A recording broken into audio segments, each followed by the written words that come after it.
There's a lot of people giving advice on how to learn jazz on the internet and elsewhere that sometimes is just quite frankly not good. So in today's video, I'm going to go over some of the worst advice I've heard for learning jazz so that you can avoid it and do the right things instead. That's coming right up.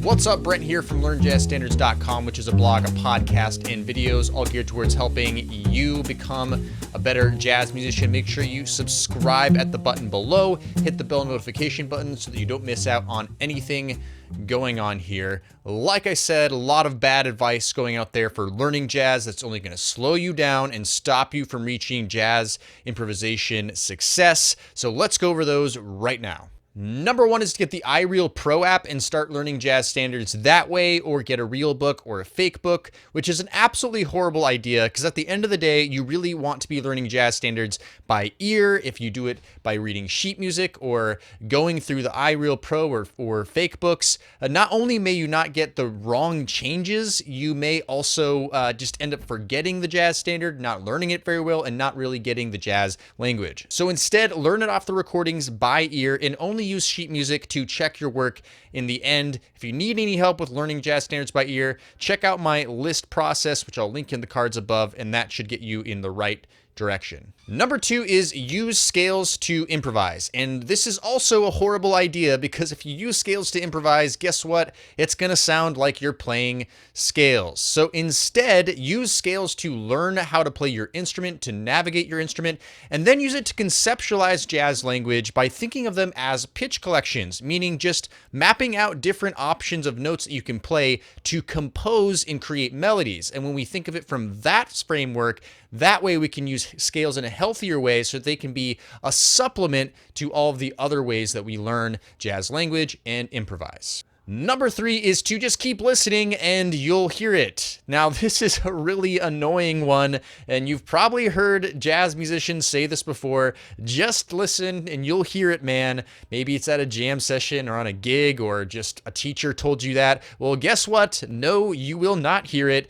Not if you aren't working on ear training, not if you're not listening to jazz music all the time, learning jazz theory, learning jazz standards, practicing, and having some training behind you to actually learn this stuff. You do need to get it up here in order to truly understand and start hearing it. So don't be discouraged when someone says that to you. Instead, get some training, dig into the different aspects of learning the jazz language, and then you'll actually start to hear it. Number four is don't transcribe jazz solos from other musicians because then you won't develop an original sound.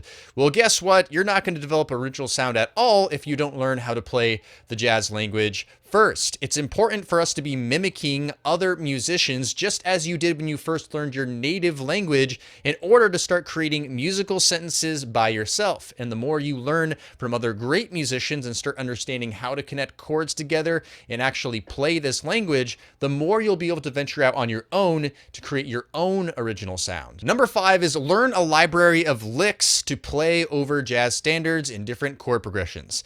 Now, don't get me wrong, learning licks is a great thing to do, and I actually promote doing this in a lot of my courses, and it's always a part of what I do. However, if you're just using licks to copy and paste over different chord progressions, guess what it's going to sound like when you go to improvise? It's going to sound like you're forcing musical ideas to happen, therefore creating not very musical situations, and your improv will sound very calculated and robotic. Instead, what you want to do is learn licks, then start composing your own and start understanding the essence of how those licks work and why they sound great so that you can start making it more organic for yourself so that naturally when you're improvising, those things will just start to come out because you've done it before. Number six is one that I can't really admit to have heard any actual music educator promote this before. However, I see a lot of people doing it, so it's important to mention, and that is learn a new concept every single week from a lesson you learned on YouTube or elsewhere.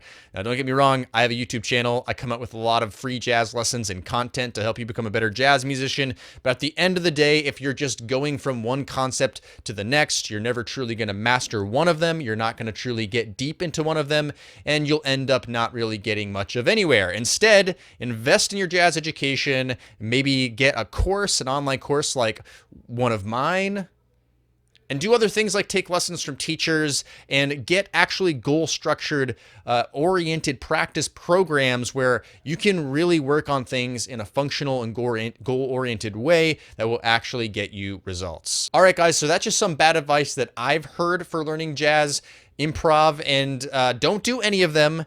And I would love to hear from you in the comments. What other bad advice have you heard, and what would you suggest to do instead? Go ahead and fill the comments up with as many responses as possible so we can all learn together. All right, that's all for this video. Make sure you smash the like button. I'll have another video for you to check out here, or here. And also, I'll give you a link to one of my courses in case you're interested in getting involved in actually investing in your education and improving. So I'll link that over here. All right, that's all. Thanks so much, and I'll see you in the next video.